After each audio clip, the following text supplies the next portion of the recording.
Oke. Bismillah. Assalamualaikum warahmatullahi wabarakatuh.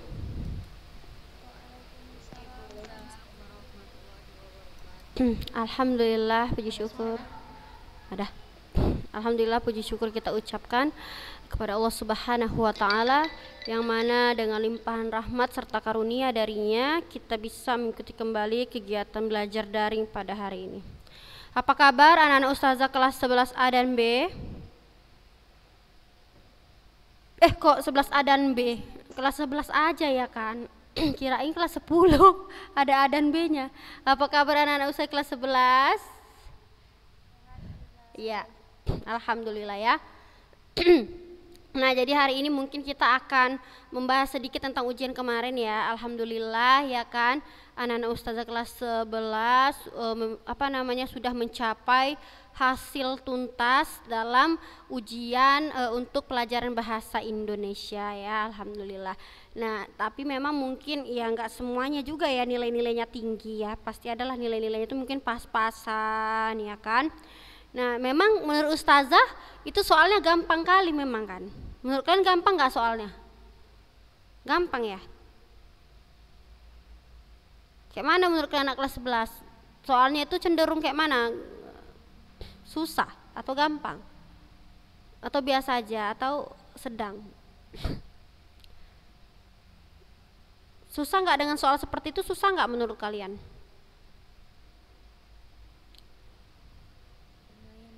Lumayan ya. Emang soalnya apa aja kemarin itu? Kan tentang ini kan, karya ilmiah kan, ya kan? Terus tentang apa lagi? Yang tentang dua variabel, ya kan itu udah kita pelajari ya, judul tentang dua variabel.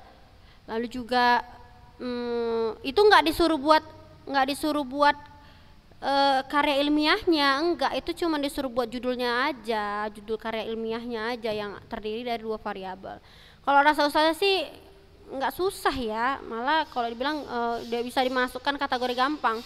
Terus juga masuk tentang kalimat kalimat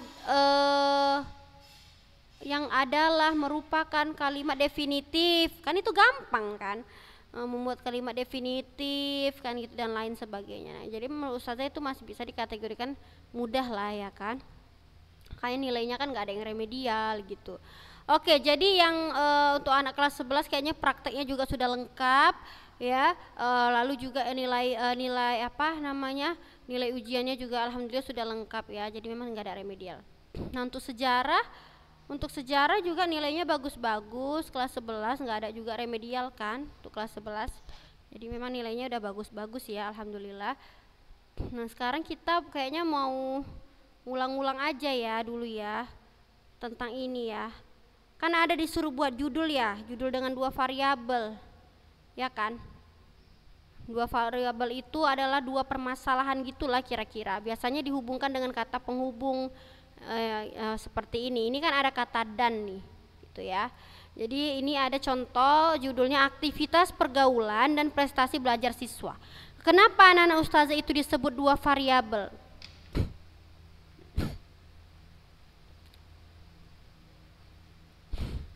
Kenapa menurut? Iya, ada dua. Pertama apa? Variabel pertama? Iya, yang kedua? Iya, betul ya. Terus ustazah mau cari dulu nih soal yang kemarin. Soalnya ada beberapa mungkin yang agak salah jawabannya gitu. Tapi tunggu ya.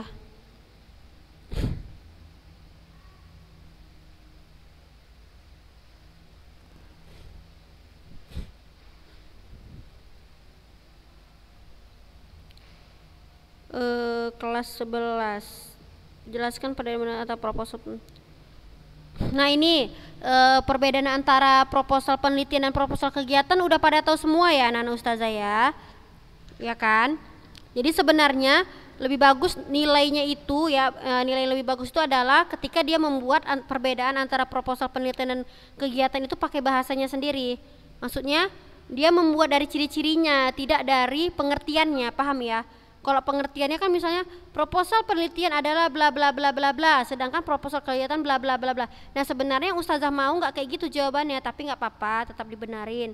Sebenarnya kalau disuruh cari perbedaannya nan ustazah ya, ini diperhatikan ya untuk ke depan. Kalau ustazah suruh cari tentang perbedaannya, berarti anak-anak ustazah harus membandingkan antara proposal penelitian dan proposal kegiatan. Misalnya pada proposal penelitian itu dia diadakannya suatu penelitian, sedangkan proposal kegiatan tidak.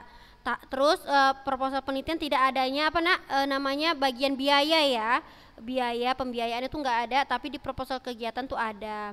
Lalu kalau proposal kegiatan untuk acara, sedangkan proposal penelitian itu adalah bisa untuk sidang, skripsi dan lain-lain sebagainya. Gitu anak-anak ustazah kalau membuat perbedaan. Jangan pengertiannya dibuat ya nak. Gitu. Jadi menurut anak-anak ustazah antara proposal penelitian atau proposal kegiatan berbeda enggak?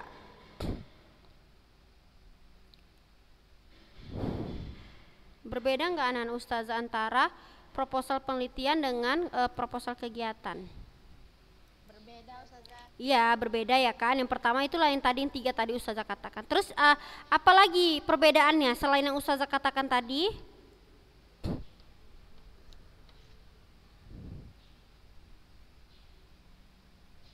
Apalagi perbedaannya nak? Dari strukturnya bisa ya kan? Coba apalagi perbedaannya? Lupa? Waktu dan waktu dan nah waktu dan tempat itu sebenarnya tetap ada.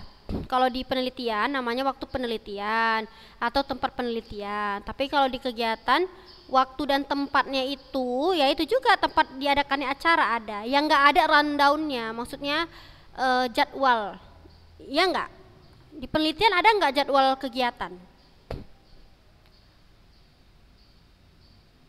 Kalau di penelitian ada nggak jadwal kegiatan? Menurut kalian? Di mana yang ada jadwal kegiatan? Misalnya dari jam segini ke segini acara pembukaan oleh ini. Dari jam segini dari jam 2 misalnya sampai jam 3 acara makan siang gitu. Di mana yang ada? Di penelitian atau kegiatan? Iya kan beda kan. Jadi itu masuk ustazah nanti sekali lagi kalau ada soal-soal yang bersifat membandingkan perbedaan atau persamaan, kalian jangan hindari membuat pengertian ya. Jangan, buatlah yang berdasarkan kalian tahu, kayak poin-poin gitulah ya. Memang banyak kok anak kelas 11 yang buat poin-poin juga banyak. Oke. Nah, lalu juga ada soal yang tentang udah nggak ada yang susah kok memang. Dah, nggak ada yang susah. Saya rasa itu aja sih yang mau Ustazah bilang. Nah, jadi kita lanjutkan kembali ya materi kita ya. Anak-anak Ustazah udah sampai mana materi kita ya? Ustazah lupa lah. Ini udah kita bahas belum ini? Udah kita baca belum yang ini? Belum ya? Belum kan? Terus anak-anak ustazah suruh buat praktek kan, membuat karya ilmiah populer ya kan, membuat karya ilmiah populer. Tapi alhamdulillah bagus-bagus sih. Memang ada beberapa cuman nggak apa-apa, namanya masih belajar ya kan. Memang bagus-bagus, alhamdulillah udah pandai anak-anak ustazah menulis ya. Nah, jadi sekarang kita mau baca cuplikan teks, tapi ustazah mau cari yang penting dulu. Ini apa nih maksudnya? Kajian pustaka. Oh ya, nanti kita pelajari tentang kajian pustaka ya. Oke, sekarang kita baca ini dulu ya. Ini. Ustazah mau coba Aprita Irawan, silahkan dibaca yang pendahuluan latar belakang masalah. Aprita Irawan, ya silahkan.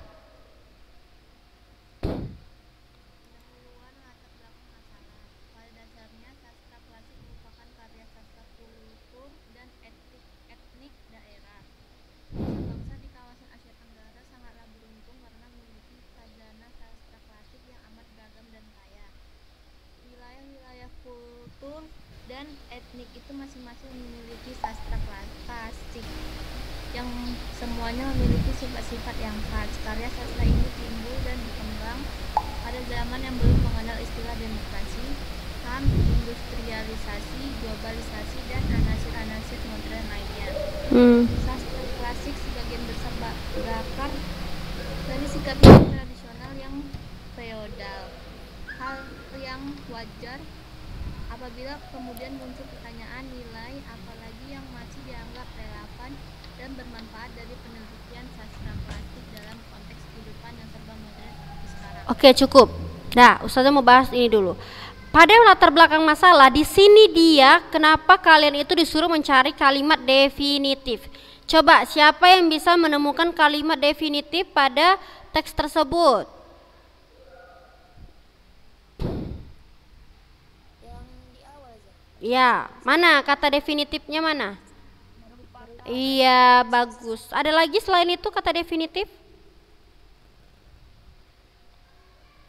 Gak ada ya? Ya, jadi anak-anak ustazah sekalian, pentingnya kata definitif kita gunakan dalam membuat suatu karya ilmiah.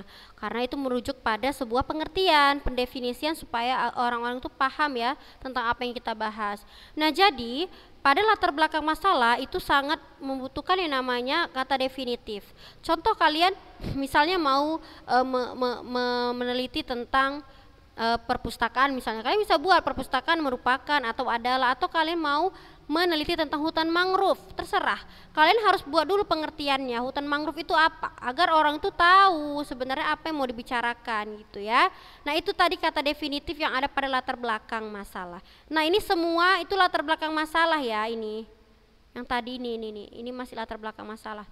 Nah, Ustazah mau tanya, masih ingat nggak latar belakang masalah itu rumusnya apa, Nak? Masih ingat nggak? Kalau kita mau buat latar belakang masalah itu kayak mana rumusnya? Oh, kok 5W tambah 1H pula? Bukan, ada rumusnya.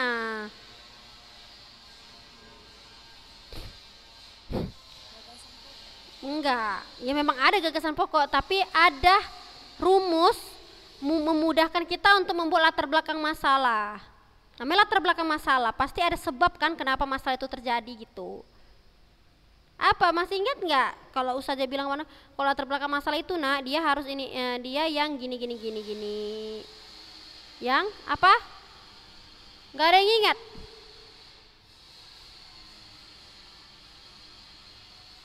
Harapan apa Ustazah bilang? Harapan apa? Harapan yang berbanding terbalik dengan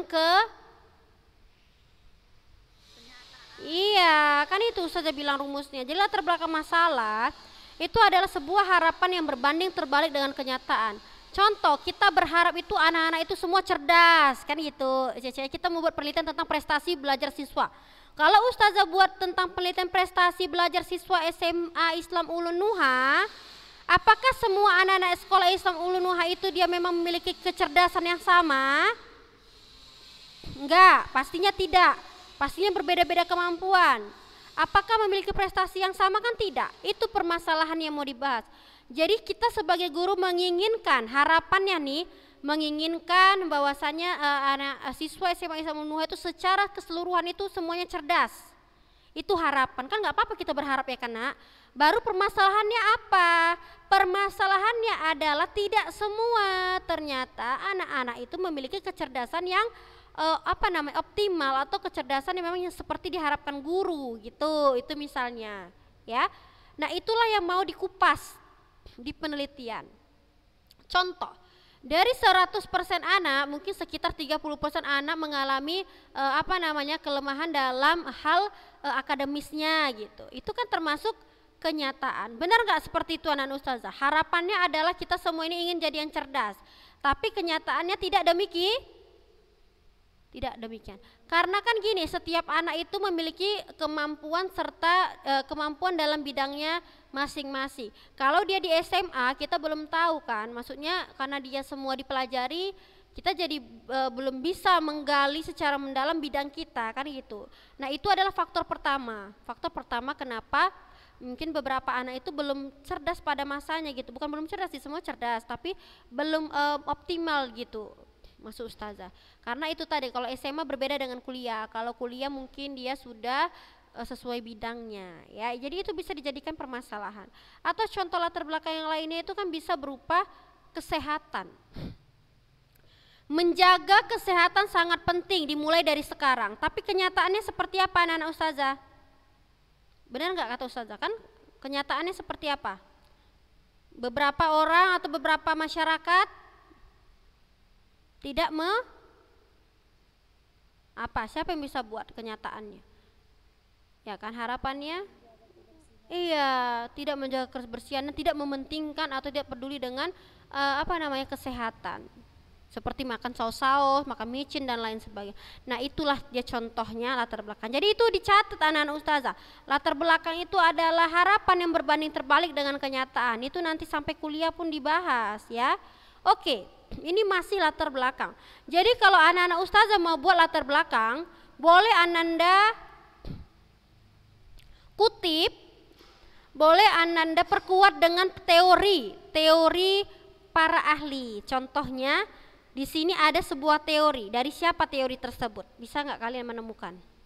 Ada sebuah teori, pendapat orang lain atau tokoh yang berkompeten dalam bidang ini. Siapa nama tokohnya?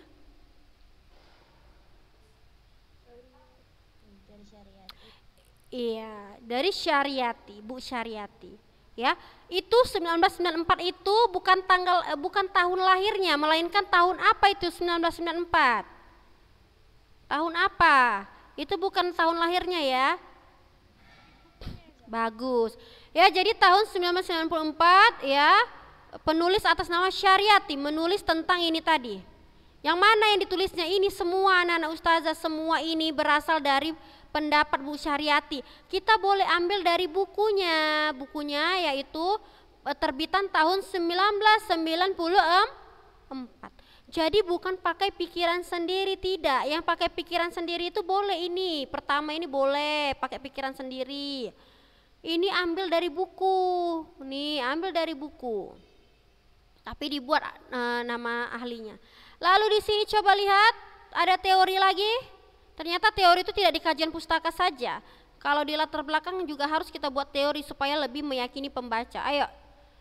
Siapa di situ ada teori, siapa lagi? Jamaris, Fang dan Danawijaja ya, itu ya ketiga tokoh itu membuat inilah tulisan ini. Tuh ya anak-anak ustazah. Nah, gitu aja sih sebenarnya. Nah, ini namanya kerangka teori. Nah, setelah latar belakang kita sebenarnya kalau dia yang skripsi, setelah latar belakang itu ada rumusan masalah, identifikasi masalah, ada tujuan, ada sampel dan lain sebagainya. Tapi karena kalau ini dia yang semi formal, kayak buat makalah, tahu ya makalah ya, clipping ya, tahu ya. Nah kayak gini, nah boleh kita buat kerangka teorinya. Biasanya kalau di skripsi atau tesis ya, atau skripsi itu kerangka teori itu berada di bab kedua ya. Kalau nggak salah bab 2 atau 3 gitulah ya, lupa ustazah pun. Dah, kalau dia yang fokus dan kerangka teori, ini merupakan isi dari teori-teori para ahli, isi atau teori-teori dari para ahli. Tentunya bukan kita ahlinya, paham ya? Di sini ya, kerangka teori itu nggak boleh kita yang buat. Kerangka teori dilihat dari buku. Kalau mau ngambil 10 ahli, berarti harus ada berapa bukunya? 10, ya. Jangan nanti nyari bukunya lain-lain ya nak ya. Nah ini dia ya. Tapi kalau mau lebih ininya, jelasnya ini aja baca. Kajian pustaka ini juga bisa. Ya. Nah ini kajian pustaka, contoh. Ini kan tadi karya ilmiahnya tentang sastra nak. Biasanya kajian pustaka itu sebenarnya dia harus dalam satu harus ada 3 pendefinisian. Contoh gini. Misalnya kita mau buat pengertian sastranya dulu nih, ya kan, pengertian sastra. Kita buat dulu apa sastra dari beberapa ahli. Kalau ini baru 1 ahli ya? Enggak. Ini ada yang pertama, pandangan platonis, beranggapan bahwa karena sifatnya tiruan. Ini adalah pandangan para ahli ya. Ini satu, ya. Lalu juga ada pandangan si Aristoteles. Ya, anak ustazah. Jadi ini pandangan-pandangan para ahli. Tapi biasanya membuat kajian pustaka harus kayak gini ya. Kayak gini, biar ustazah ajarin dulu. Takutnya terlewat. Ngambilnya dari judul kayak gini. Contoh. Nih, contohnya ya. Aktivitas pergaulan dan prestasi belajar siswa. Kan itu judulnya ya anak-anak ustazah ya. Jadi pastinya kajian teori atau kajian pustakanya harus berkaitan dengan judul. Jadi kita harus cari pengertian dari kata aktivitas.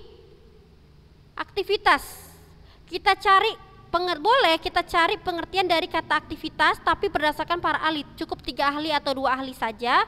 Aktivitas menurut Bapak ini bla bla bla bla. Aktivitas menurut Bapak ini bla bla bla sampai 2. Lalu kita simpulkan.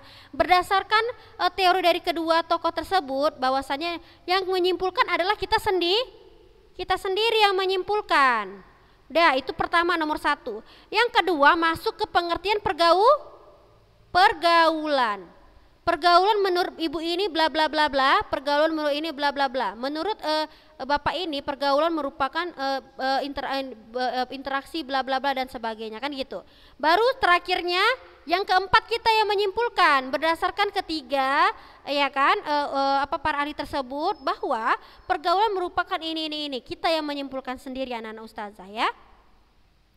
Lalu masuk dia prestasi, benar ya, prestasi. Buat Bu juga prestasi itu pengertiannya apa, atau jenis-jenis prestasi, bagaimana meraih prestasi itu boleh sekali kalian buat dalam kajian pustaka. Tentunya pakai ahli ya yang ada di buku-buku pengetahuan. Lalu arti kata belajar. Nah, kalau belajar ini berarti kalian ambil buku tentang pedagogik ya, buku tentang belajar siswa, buku tentang motivasi. Itu kan banyak ya kan. Jadi belajar, pengertian dari belajar itu ada banyak Ada 3 ahli cukup. Lalu selebihnya kalian buat simpulkan sendiri. Baru ada kata siswa. Ya, siswa itu adalah begini. Nah, jadi membuat kajian pustaka tidak sembarangan. Artinya kajian pustaka dibuat berdasarkan judul.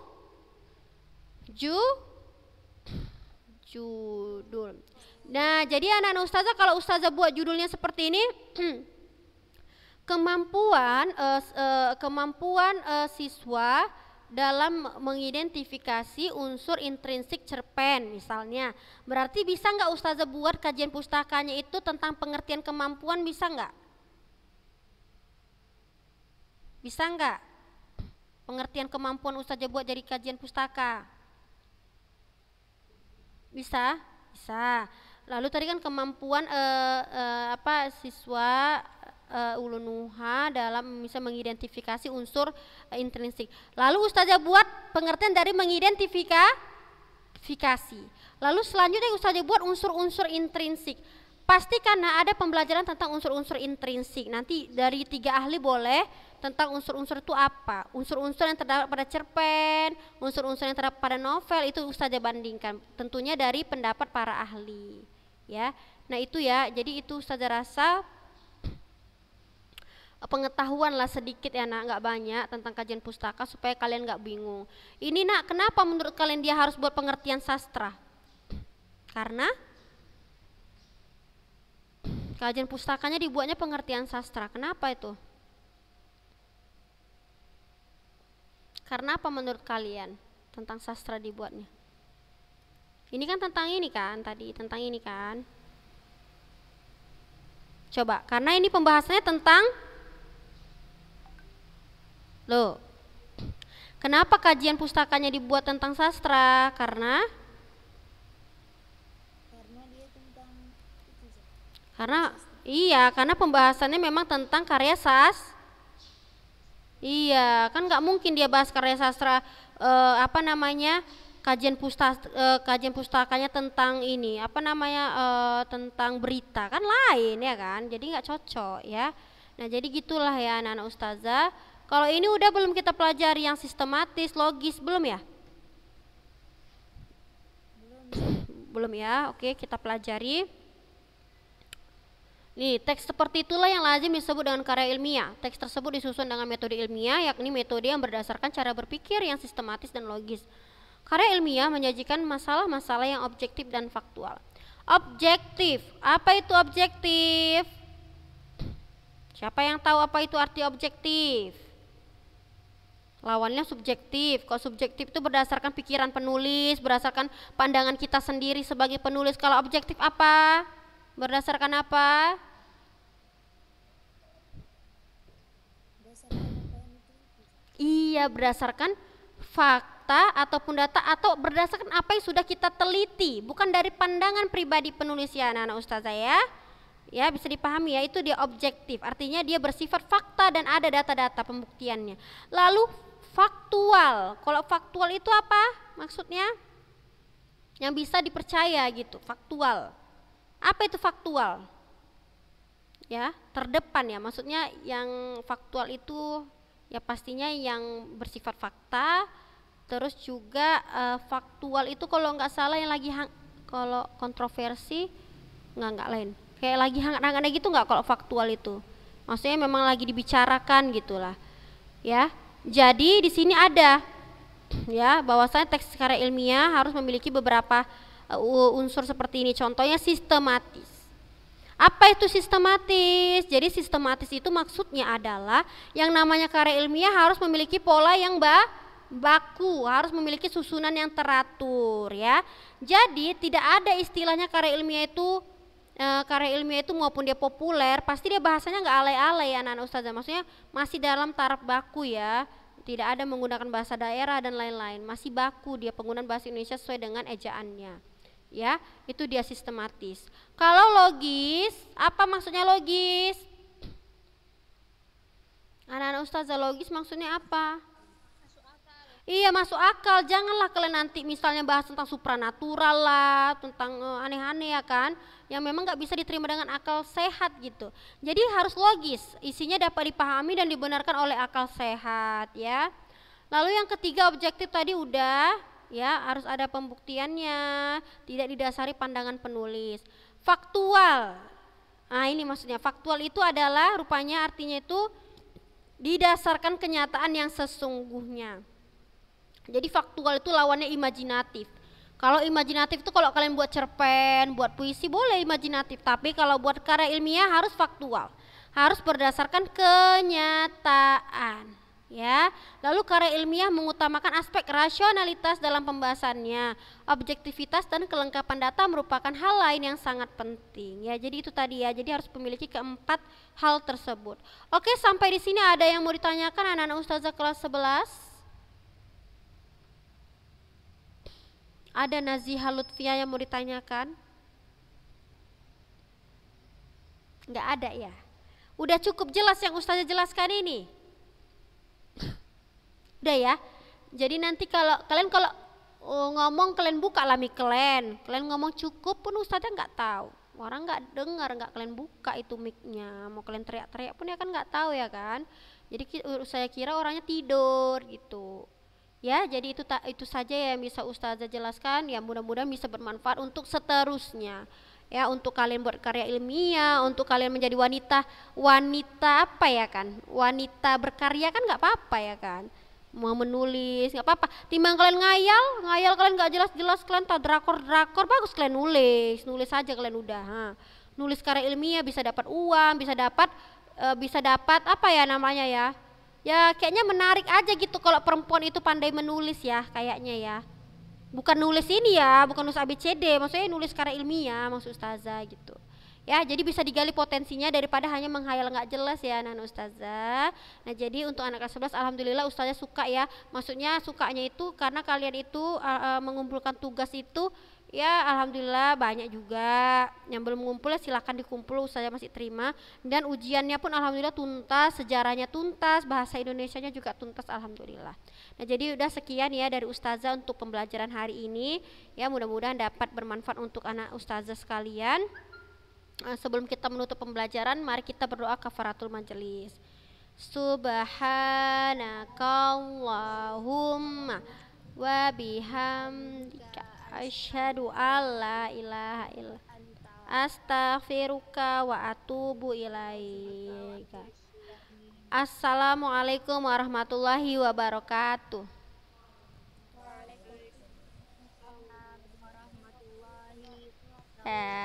Bye bye. Ya, Silpinya